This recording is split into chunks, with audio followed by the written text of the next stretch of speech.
नमस्कार. श्री स्वामी समर्थ सर्वांना. मी अपूर्वा. यात्रामध्ये सर्वांचे मनपूर्वक स्वागत. आजच्या व्हिडिओमध्ये आपण पाहणार आहोत पुणे येथील श्री सद्गुरू शंकर महाराजांचा मठ आणि महाराजांबद्दल थोडीफार माहिती जाणून घेणार आहोत. गंगाधामवरून आम्ही निघालो महाराजांच्या मठाकडे. शंकर महाराजांचा मठ हा पुण्यात स्वारगेटवरून कात्रजकडे जाताना 4 किलोमीटर अंतरावर आहे.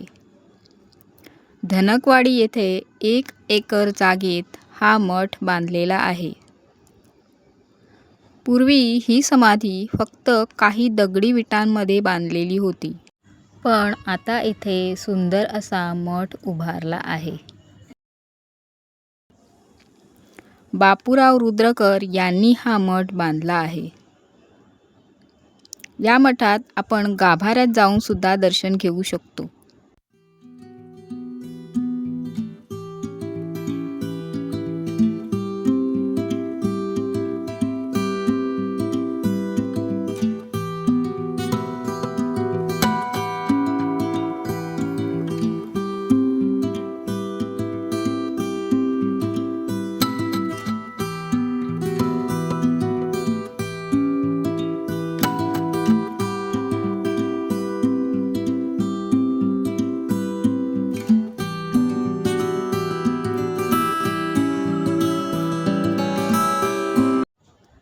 मठाच्या परिसरात छोटी छोटी मंदिरे आहेत.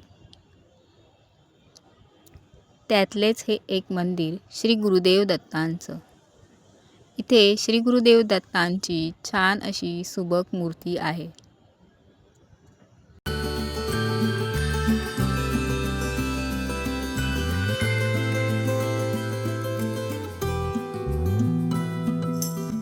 मैं कैलाश का रहने वाला, मेरा नाम है शंकर, दुनिया को समझाने आया, कर ले कुछ अपना घर, असे महाराज म्हणत असत.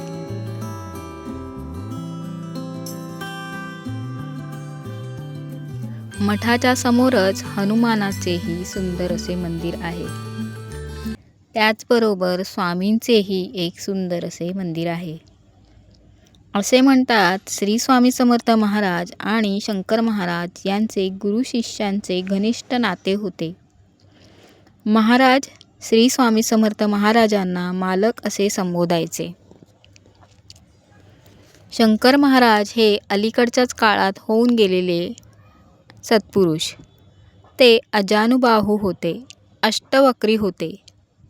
महाराजांना चहा खूपच प्रिय होता. महाराजांसमोर अगरबत्ती न लावता सिगारेट लावतात, कारण त्या वासाने त्रैलोक्यात फेरफटका मारून येतो असे ते सर्वांना सांगत असत. अनेक नावांनी शंकर महाराज प्रसिद्ध होते. सातपुड्यात सुपड्या बाबा, खानदेशात कुर्वास्वामी, वाघोतमध्ये गौरीशंकर, मध्य प्रदेशात लहरी बाबा, तसेच त्यांचे बऱ्याच भाषांवर प्रभुत्व होते. जो व्यक्ती ज्या भाषेत बोलेल त्याच भाषेत ते त्यांच्याशी संवाद साधत असत. 13 हा आकडा महाराजांचा आवडता अंक होता. असे हे शंकर महाराज 162 वर्ष जगले. आपल्या समाधीची तारीख व जागा त्यांनी आधीच भक्तांना सांगून ठेवली होती. त्याप्रमाणे महाराजांनी 28 एप्रिल 1947 साली वैशाख शुक्ल अष्टमीला धनकवाडी येथे आपला देह ठेवला. त्यानंतर इथे मठ बांधण्यात आला. असे हे आपले सिद्ध योगीराज श्री सद्गुरू शंकर महाराज.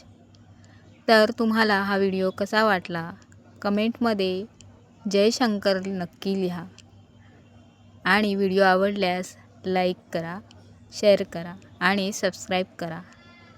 धन्यवाद. भेटू पुढच्या व्हिडिओमध्ये.